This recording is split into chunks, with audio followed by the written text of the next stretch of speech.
मेरे प्रिय दोस्तों, मेरे भाई बहन, परमेश्वर आपको यीशु के नाम में बहुतायत से आशीष दे और आज के दिन को आपके बनाए और आप उसके साथ संगति करते हुए अपने जीवन को आगे बढ़ाने पाए।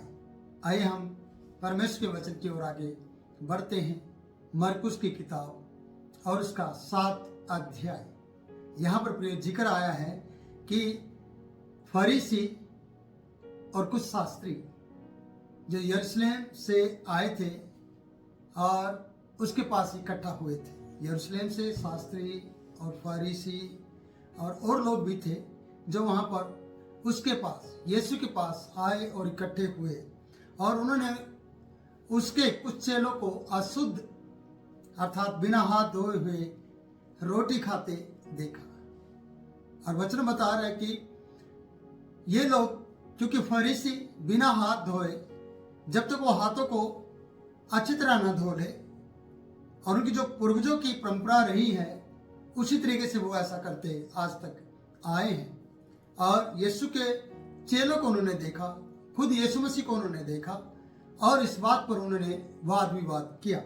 बताते हैं, यहाँ वचन बताता है 7 अध्याय का 3 पद, जब तक वो भली भांति हाथ नहीं धो लेते तब तक वो कुछ भी नहीं खाते थे। और बाजारों से आकर जब तक स्नान नहीं कर लेते, बाहर से आकर या बाजारों से आकर जब तक वो स्नान नहीं कर लेते तब तक बहुत सी अन्य बातें हैं जो उनके पास मानने के लिए हैं पहुंचाई गई है उनके पास, जैसे कटोरे और लोटे और तांबे के बर्तनों को धोना, उनको अच्छी तरह से मांजना, उनको चमकाना।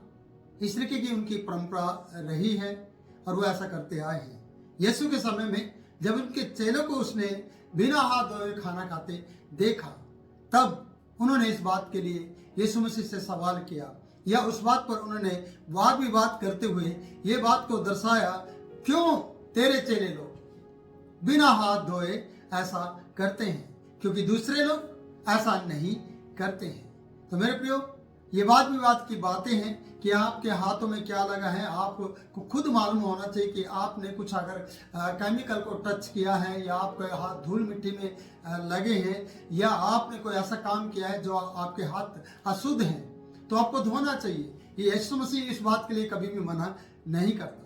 पर वो लोग जब परमेश्वर का वचन बांट रहे हैं या परमेश्वर के जन के साथ पवित्रता के साथ चल रहे हैं तो उन्हें शायद हाथ धोने की जरूरत नहीं पड़ती है। हाँ, अगर आप काम धंधा कर आते हैं, फरीसी भी ऐसा कुछ नहीं करते, लेकिन फरीसी दिखाने के लिए उनके पास बहुत कुछ था। शास्त्रियों के पास और फरीसियों के पास दिखाने के लिए बहुत कुछ था, जैसे कि जब तक वो बाजार से आकर नहा नहीं लेते तब तक कुछ नहीं खाते थे।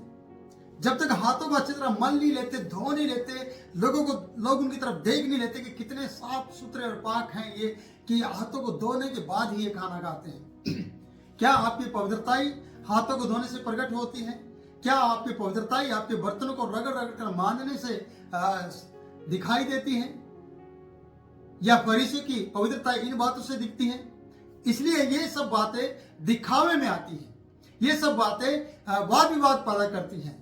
ठीक है, शरीर के लिए नहाना धोना, अच्छे वस्त्र पहनना, हाथ धोना, ये अच्छी बात है, पर इसको अगर आप धार्मिकता में ले आए, अगर इस बात को आप वाद विवाद में ले आए, किसने क्यों नहीं हाथ धोए, ये बिना हाथ धोए क्यों खा रहे हैं, तो ये एक मुद्दा बन जाता है। और उन्होंने इस बात का एक बड़ा मुद्दा बनाया है और यीशु मसीह के पास आकर ये वाद विवाद कर रहे हैं। और जब इस प्रकार के वाद विवाद होते हैं तो प्रियो, आत्मिकता की कमी नजर आती है और आपके जीवन में आपने क्या सीखा आज तक, उस बात की भी कमी नजर आती है कि आप इन बातों पे वाद विवाद करते हैं। प्रभु आज आपके हाथ धोए या आप नहाए या नहीं नहाए, आपके कपड़े अच्छे हैं या नहीं अच्छे हैं, इस बात के लिए आपको कुछ भी नहीं कह रहा है। पर ये प्रभु को और प्रभु के चेलों को और प्रभु के लोगों को कह रहे हैं कि ये बिना हाथ धोए खाना खाते हैं। क्यों? लोगों की या पूर्वजों की शिक्षा को ये टाल देते हैं, बिना हाथ धोए क्यों ये खा रहे हैं। और बताते हैं कि स्नान करना इनके लिए जरूरी था, भली भांति हाथों को धोना इनके लिए जरूरी था। जब तक ये बहुत सी अन्य बातें नहीं कर लेते थे तब तक ये ऐसा कुछ नहीं करते थे। कहते कि कटोरों को मांजना, लोटों को धोना, तांबे के बर्तनों को धोना इनके लिए बहुत ज्यादा मेहनत का काम था और ये दिखावे का काम था। और इनकी हर चीज कुछ चमकदार थी, लेकिन क्या ये है अंदर से, क्या इनकी जो टीचिंग थी, टीचिंग तो ठीक थी, जिस तरीके से बता रहे हैं वो आपको पता चल रहा है कि इनकी टीचिंग किस प्रकार की थी, कि ये वाद विवाद करने वाले लोग थे। और वचन आगे बताता है 5वां पद, वहां पर इस प्रकार से लिखा है, इसलिए उन फरीसियों ने और शास्त्रियों ने उससे पूछा, तेरे चेले क्यों पूर्वजों की परंपराओं पर नहीं चलते और बिना हाथ धोए खाना खाते हैं? पिछले 1 से लेकर 4 तक आपको ये पता चला है कि वो लोग ये सब विधियों को मानते आए हैं, उनके पूर्वज ऐसा करते आए, वो उसी परंपरा पे चलते आए हैं कि ऐसा करना ही जरूरी है। बाजार से आने के बाद नहाना ही जरूरी है।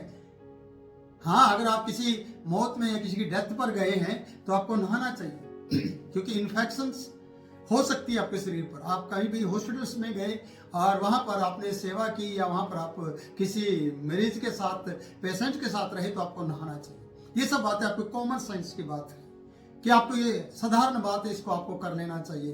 पर अगर आप दिखावे के लिए कर रहे हैं, आप दूसरे के लिए भी वाद विवाद कर रहे हैं, ये आपके लिए हानिकारक हो सकता है। इसलिए बताया जाता है कि तेरे चेले लोग बिना हाथ धोए क्यों खाना खाते हैं और पूर्वजों की और परंपरा को क्यों टाल देते हैं। 6 पद हमें बताता है, उसने उससे कहा, यशायाह ने तुम कपटियों के विषय में बहुत ठीक भविष्यवाणी की है।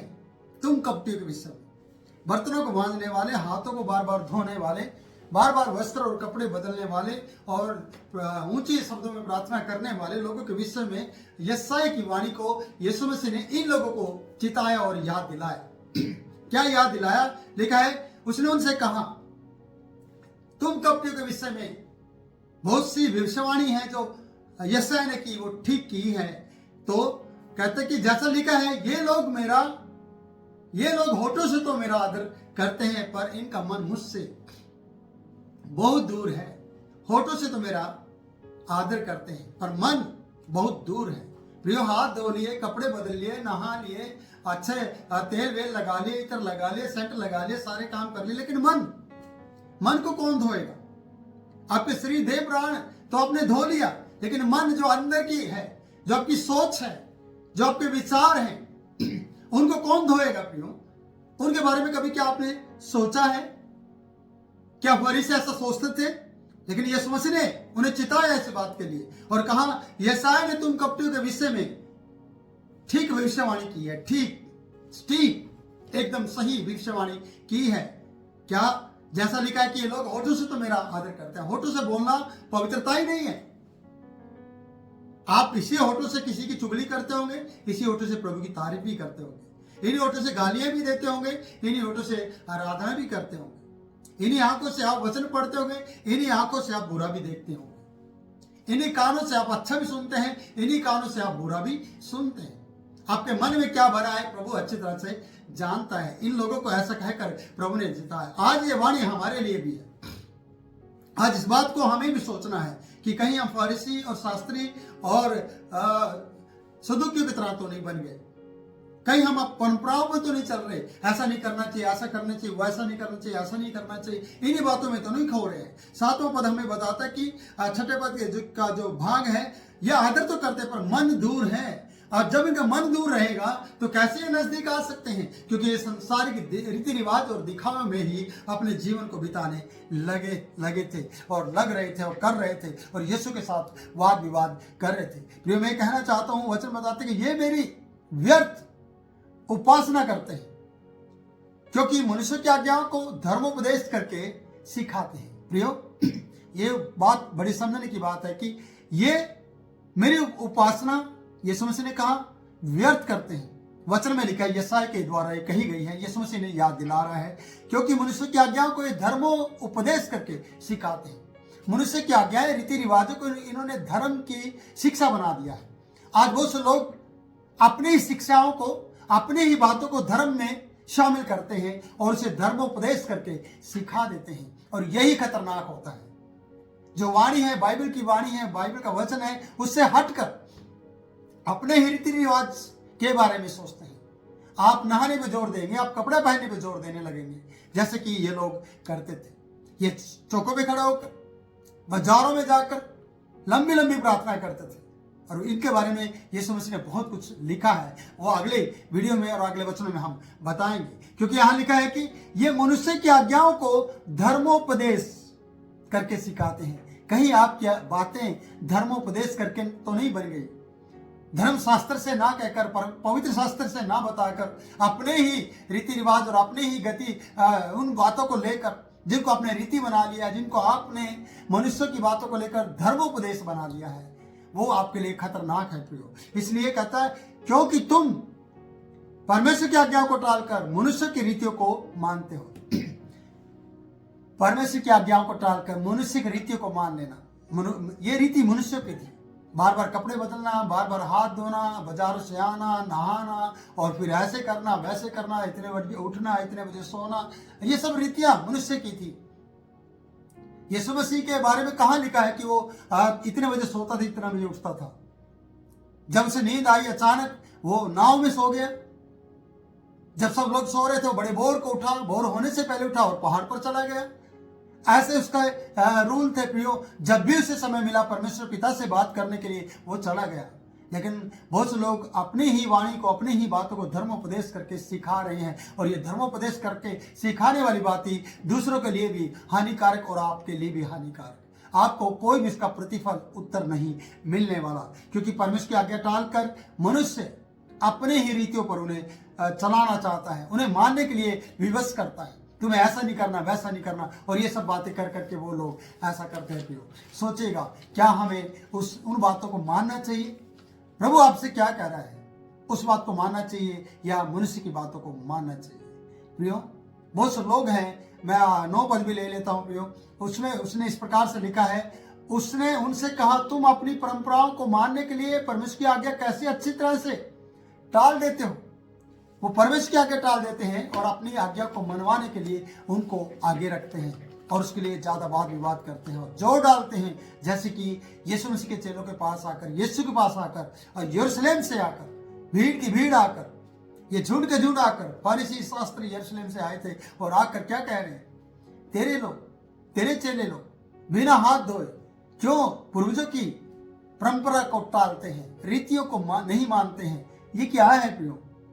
मेरे प्रिय मित्र, मेरी बहन, मेरे बेटा बेटी, इन चीजों से हटकर आपको अपने मन को पवित्र करने की जरूरत है। जैसे भजन संहिता 103 में दाऊद ने कहा, हे मेरे मन यहोवा को धन्य कह, उसके किसी उपकार को ना भूल, जो कुछ मुझ में है उसके पवित्र नाम को धन्य कह। उसने अपने मन को हुक्म दिया, अपने मन को परमेश्वर की स्तुति आराधना करने के लिए काम पर लगा दिया। क्या आपका मन परमेश्वर की वाणी पर लगता है या दुनिया के रीति रिवाजों पर लगता है, या दुनिया के सिखाए गए उन बातों पर लगता है जो परमेश्वर के ग्रंथ या परमेश्वर के पवित्र शास्त्र से नहीं है? प्रियो, पवित्र शास्त्र को मानिए, उसे उठाइए और परमेश्वर की महिमा कीजिए। प्रभु इन वचनों के द्वारा आप लोगों को बहुत आशीष दे। फिर मिलेंगे नए वचन में, नई वीडियो में, नए वचन के साथ। तब तक के लिए मुझे इजाजत दे। मैं आपके लिए प्रार्थना करता रहूँगा, आप भी हमारे लिए प्रार्थना करें। प्रभु आपको बहुत आशीष दे। जय मसीह की।